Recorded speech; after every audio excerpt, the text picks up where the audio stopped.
ဟုတ်ကဲ့အားလုံးမင်္ဂလာပါကျွန်တော်တို့ထားအောင်ပါဒီနေ့ topic ကိုပြောချင်တာဒီနေ့အကြောင်းအရာကိုအဓိကပြောချင်တာကအကြောင်းအရာနှစ်ခုရှိရယ်ပထမအကြောင်းအရာကျတော့ကျွန်တော်တစ်ခါကြားရတာပေါ့နော်ဘုရားဆန် communist လားဒါမှမဟုတ်ရှင် socialist လားနောက်တစ်ခုကကျတော့ဂျပန်တွေကိုဘာလို့ခေါ်လာလဲပေါ့အဲ့ဟာကျွန်တော်တချို့ကြားရတဲ့ဟာတွေအဲ့အကြောင်းကိုပြောချင်တာရယ်နောက်တစ်ခုအဓိကအကြောင်းကဘုရားဆန်မရှိလဲလွတ်လပ်ရမှာပဲပေါ့အဲ့ဒီနိုင်ငံရေးခြေနေရနော်အဲ့ဆိုရင်ဘာမှထူးသေးတယ်ပေါ့အဲ့ဒါပထမအကြောင်းကိုအရင်သွားကြည့်အောင်အဲ့ပထမအကြောင်းအရင်သွားကြည့်မယ်အရင်သွားကြည့်မယ်ဆိုရင်1930လောက်မှာတော့ဒီစာရွက်ကအမြဲတမ်းကျွန်တော်ဒီအဓိကခုနှစ်တွေပေါ့ခုနှစ်တွေကမေးတယ်တော့အကြောင်းအရာတွေခုနှစ်တွေကျွန်တော်ရေးထားတာမမေ့ခဲ့အောင်လို့ပြန်ကြည့်ရ1930လောက်မှာဒီကျွန်တော်တို့ဘုရားအောင်ဆန်ပြောတဲ့စကားတွေဒါမှမဟုတ်လို့ရှင်ရေးတဲ့အရေးသားတွေမှာ Karl Marx ပေါ့နော် Karl Marx ကကြတော့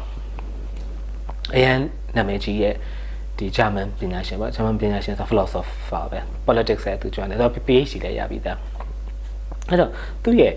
influence သူ့ရဲ့လွှမ်းမိုးမှုနည်းနည်းပါတယ်အဲ့အရေးအသားတွေပြောပုံဆိုပုံတွေမှာအဲ့ကတခုပေါ့နောက်ထပ်အရေးကြီးရဲ့တခုကကြတော့1939မှာ Communist Party of Burma ကိုသူက co-founder လုပ်တယ်ပူးတွဲတည်ထောင်တဲ့သူအဲ့ဒီဟာကြီးကြောင့်တချို့ကပြောကြတာဟိုက communist လားပေါ့နော်ဒါပေမဲ့တိကျပြန်စဉ်းစားကြည့်လို့ရှိရင်အဲ့ဒီအချိန်နေမှာကျွန်တော်တို့မြန်မာနိုင်ငံဒီ Britain ရဲ့ colony လေ Britain ကကျွန်တော်တို့တင်ထားတယ် colony လောက်ထားတယ်အဲ့တော့လို့အဖွဲ့အစည်းတွေအများကြီးပဲတော်လှန်နေတဲ့အဖွဲ့အစည်းအတိုက်ခံလုပ်နေတဲ့အဖွဲ့အစည်းအများကြီးပဲဒါပေမဲ့အရေးကြီးတာကစွတ်စည်းဖြစ်သွားဖို့စွတ်စည်းဖြစ်သွားဖို့တခုတည်းဖြစ်ပြီးစွတ်စည်းအင်အားကောင်းတာပေါ့တော်လှန်တာပါလေ Britain တော့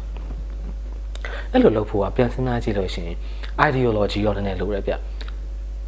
အဲ့တော့သူကဒီအဲ့တုန်းကကျတော့ Britain ကအခုလည်းအဲ့လိုနည်းနည်းဆန်ပါတယ်အဲ့တုန်းကကျတော့ capitalism ပေါ့ capitalism ဆိုတာအရင်းရှင်စနစ်အဲ့တော့အရင်းရှင်စနစ်ကို against လုပ်တဲ့နေရာမှာပြောင်းပြန်လှန်ပြီးတော့ပြောင်းပြန်လှန်တော့မဟုတ်ဘူးเนาะအရင်ရှင်စနစ်နဲ့မတူတဲ့အရင်နာမည်ကြီးရဲ့ popular ဖြစ်နေတဲ့အတွေးခေါ် ideology ကအဲ့တုန်းက Karl Marx ဝါဒပေါ့အဲ့ဒါကိုသူကနည်းနည်းသုံးတာအဲ့တော့အဲ့လိုဝါဒတစ်ခုရှိနေရဲ့ ideology တစ်ခုရှိနေရဲ့ဆိုလို့ရှိရင်အားလုံးစုစည်းဖို့ပို့ပြီးတော့လက်တွေ့ကြတယ်နော်ကျွန်တော်အဲ့လိုထင်တယ်နော်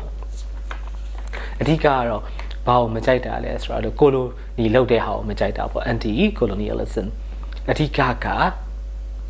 လွတ်မြောက်ဖို့ပဲလွတ်လပ်ရေးရဖို့ကျွန်တော်တို့အဲ့လိုထင်တယ်ဒီ communist တွေ socialist တွေMarx ဝါဒလောက်တဲ့ဒီ test စာလို့ရှိရင်ဒီအမျိုးသားရေးဘက်ကိုရှိနေပေါ့နော် nationalist ဆိုလို့ကျွန်တော်လည်းပို့ထင်တယ်။ဒါပါတော့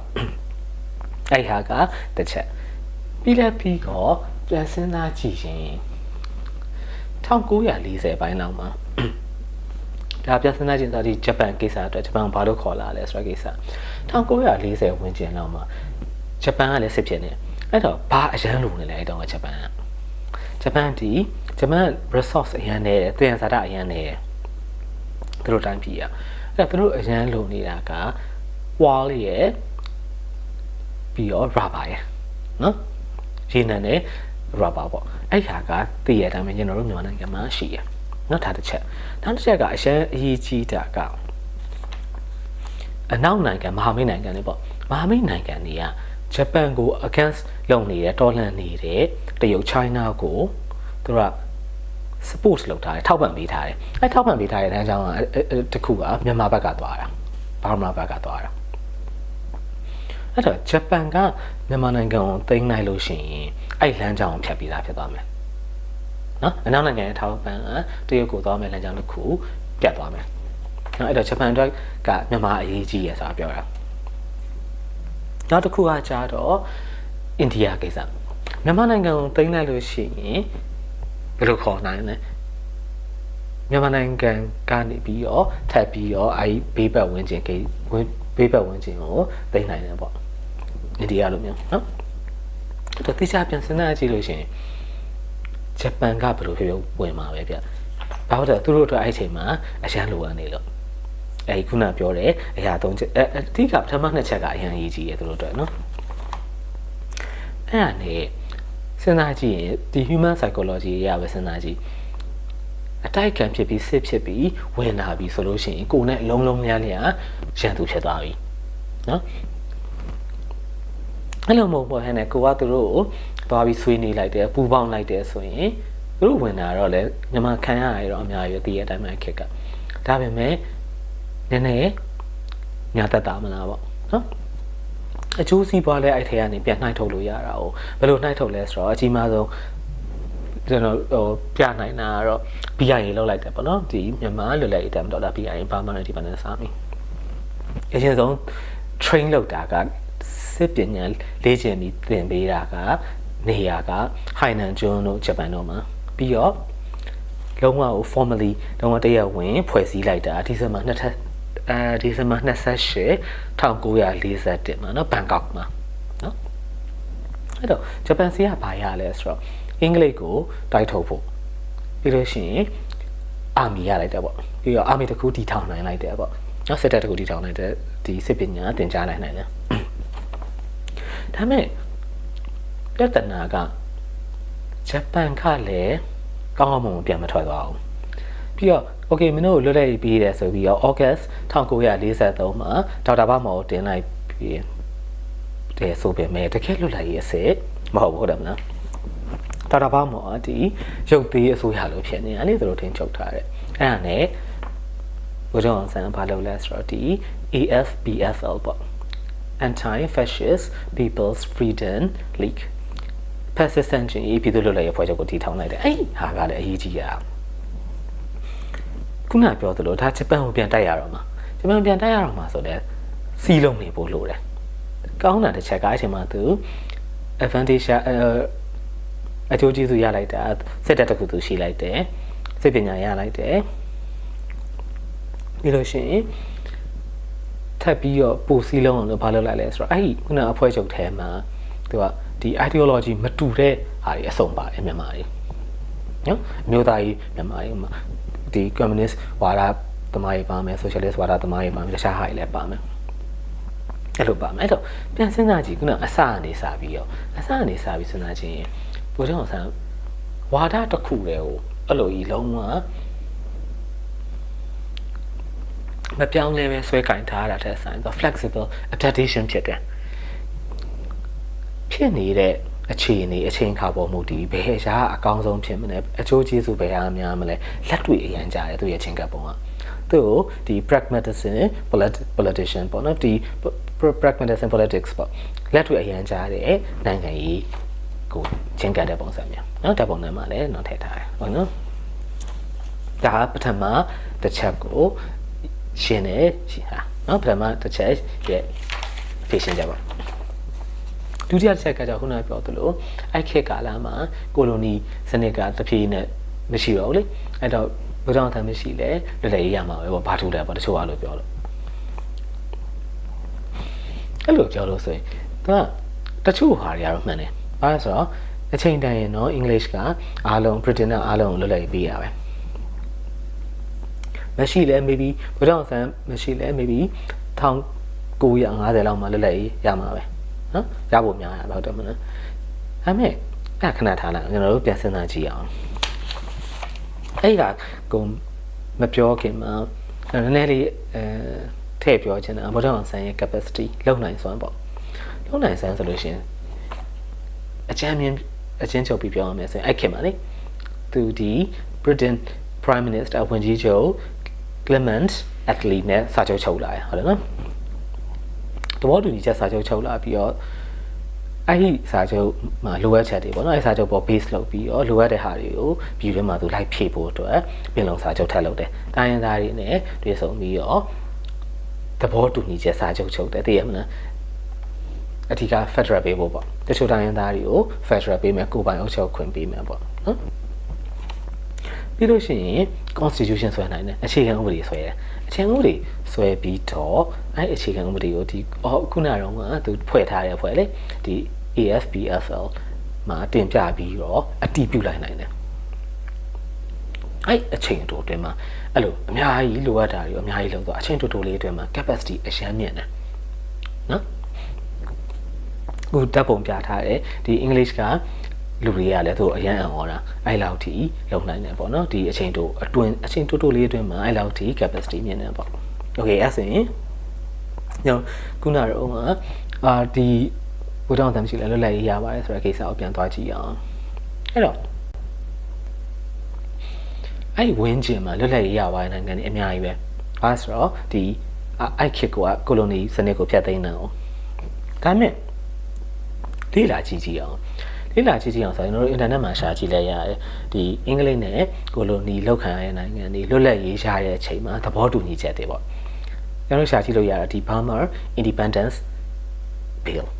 နော်အခုတက်ဆိုရှာကြည့်လိုက်လဲရတယ်အဲ့ဒါကိုဖတ်ကြည့်ပြီးလို့ရှိရင်နောက်တစ်ခုကတခြားနိုင်ငံတွေရဲ့ဂျမေကာပဲဖြစ်တောင်းမို့ Middle East နိုင်ငံတွေ Australia လို့ထားပါတော့နော်အဲ့တခြားနိုင်ငံတွေရဲ့သူတို့ရဲ့ Independence Act တွေ Bill တွေကိုလိုက်ဖတ်ကြည့် Bill နဲ့ Act ဆိုတာကျတော့အရင်ဆုံးသဘောတူညီချက်ရပြီးတော့ Bill ဖြစ်တယ် Bill ဖြစ်ပြီးအဲ့ Bill ကိုသူတို့ဒီ Britain Parliament မှာတင်ပြီးတော့သဘောတူညီ Parliament သဘောအတည်ပြုတဲ့ထုံးစင် Act ဖြစ်တယ်ပေါ့နော်အဲ့တော့အားလုံးရှင်းပြီးလေ့လာကြည့်လိုက်လို့ရှိရင်ကျွန်တော်ကြည့်တော့တချို့အားလုံးတော့မဟုတ်ပေါ့နော်တချို့နိုင်ငံတွေရဲ့ Independence Bill တွေ Act တွေက Burma Independence Bill လောက်မကောင်းကျွန်တော်တို့ဘက်ကကျင်ပြောတာအင်္ဂလိပ်ဘက်ကကျင်တော့ကောင်းတော့ဟုတ်တယ်ဆိုတော့တချို့တခြားနိုင်ငံတွေအတွက်ကBritain ကအရှမ်းအသာစီးယူထားတယ်ဥပမာဂျမေကာဆိုရင် Britain ကိုဒီလွတ်လပ်ရေးရလို့ပေးရတဲ့ပတ်စံအများကြီးပဲအဲ့ခေတ်တုန်းကထားပါတော့တန်30ဆိုရင်အခုခေတ်အနေနဲ့ပြန်ပြီးတော့ adjust လုပ်လိုက်လို့ရှိရင်နှိုင်းယှဉ်လိုက်လို့ရှိရင် billion နဲ့ချီရနော်နောက်တစ်ခုကကြတော့ကျွန်တော်တို့Burma Independence Day မှာလည်းအင်္ဂလိပ်ကိုပတ်စံမပေးရဘူးရဲ့လို့တော့မဟုတ်ပေးရတယ်ဒါပေမဲ့အရင်နေတယ်တလုံးတစ်ခဲအများကြီးပေးရတာမရှိဘူးနော်ဖြည်းဖြည်းပေးရတာလည်းအတိအကျမရေးထားပြင်မဲ့အများကြီးမဟုတ်ဘူးလို့တော့ record တွေထဲမှာရှိရပေါ့နောက်တစ်ခုကကြတော့အချုပ်ချာအာဏာ sovereignty ပေါ့အဲ့တခြားနိုင်ငံတွေ Independence Bill တွေ Act တွေကိုကြည့်လိုက်လို့ရှိရင်သူတို့ကတကယ်တော့ full လုံးဝအပြည့်အချုပ်ချာအာဏာလွတ်လပ်ခွင့်မရပါဘူးသူတို့ရဲ့ဒီ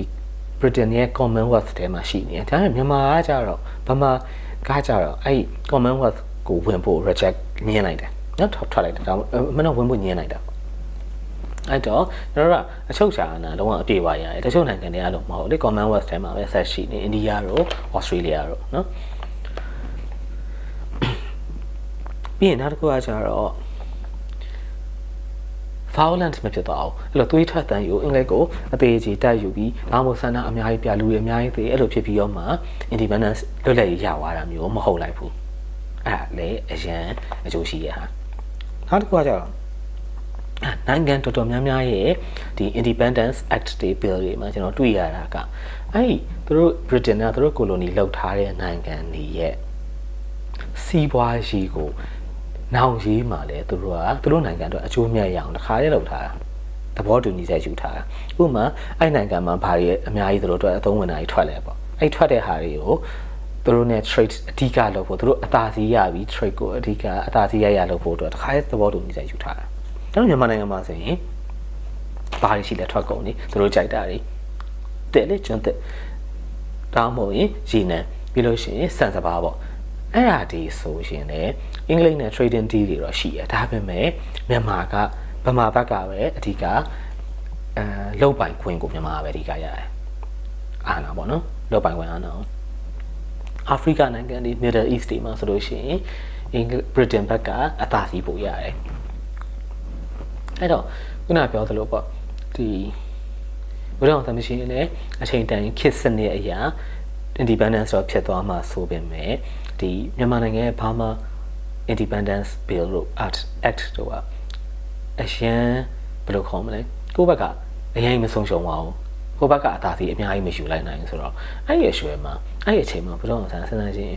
ငယ်သေးရဲ့လူငယ်ပဲရှိအောင်မှာ30ပေါ့တယ်30ကျော်သူ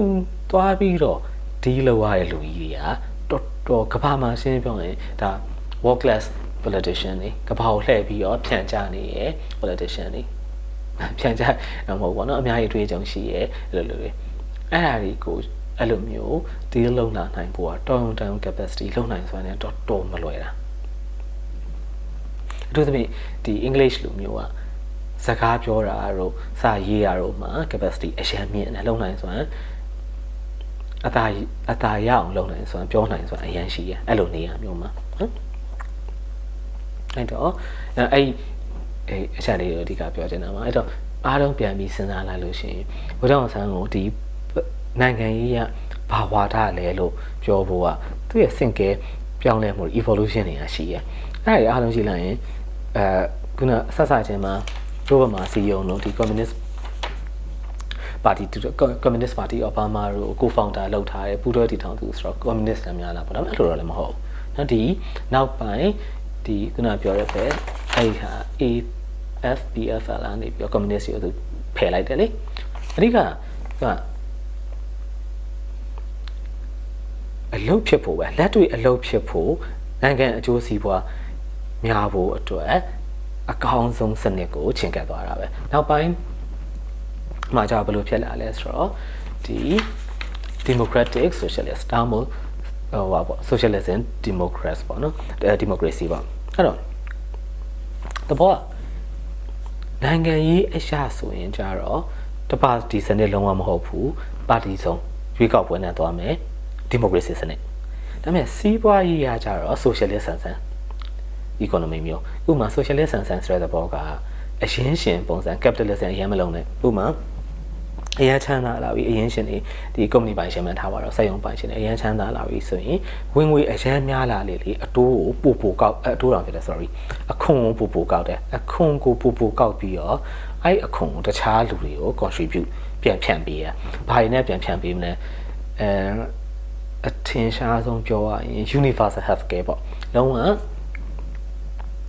ပတ်စံပေးစရာမလိုဘူးဆေးရလကကုပေးမယ်အဲ့လိုမျိုးပေါ့နော်ဒါပေမဲ့စီးပွားရေးကဒီ socialist ပုံစံလုံးလုံးကြီးလည်းမဟုတ်ဘူးဈေးကွက်စီးပွားရေးနဲ့လည်းရှိရဥမာလုံးဝအရန် essential မဟုတ်တဲ့အရန်အရန်ကြီးရဲ့နေရာတွေမဟုတ်လို့ရှိရင်လည်း private sector တွေပေးလုပ်မယ်အဲ့သဘောမျိုးသွားမှာသူရဲ့နောက်ပိုင်းပြောင်းလဲလာတဲ့ပုံရနောက်နောက်ပိုင်းတော့ဒီဖြစ်စဉ်တွေဖြစ်သွားတယ်ပေါ့နော်ဝမ်းနဲ့ပိုကောင်းတဲ့ဖြစ်စဉ်တွေအဲ့တော့အဓိကကတော့ကျွန်တော်အနေနဲ့သုံးသပ်ရမယ်ဆိုရင်ဘုရားအောင်ဆန်းရပါလဲဆိုရင်အရန်တော့ pragmatic ဖြစ်တယ်အရန်လက်တွေ့ကြတယ်အဲ့လက်တွေ့ကြပြီးတော့ဝါဒတစ်ခုတည်းကိုကင်ထားပြီးတော့လုံနေရမျိုးမဟုတ်ဘူးပေါ့နော်အခြေအနေနဲ့အချိန်ကာလပေါ်မူတည်ပြီးတော့အကောင်းဆုံးရမယ်ဟာအကျိုးရှိဆုံးဟာကိုလက်တွေ့ကြချင်းကတ်တဲ့ပုံစံမျိုးပါ nationalist တော့နည်းနည်းဆန်တယ်ဒီအမျိုးသားရေးဝါဒတော့နည်းနည်းဆန်တယ်ဗျနော်ကိုအမျိုးပြည်သူ့ချက်တယ်ပေါ့နော်ကိုအမျိုးစီပွားကိုပို့ပြီးတော့အဓိကထားတယ်နော်ပြီးရင်အဓိကဆိုအရှမ်းကိုလက်တွေ့ကြတယ်โอเคနော်ကြည့်ပြီးရတဲ့ကျေးဇူးတင်ပါတယ်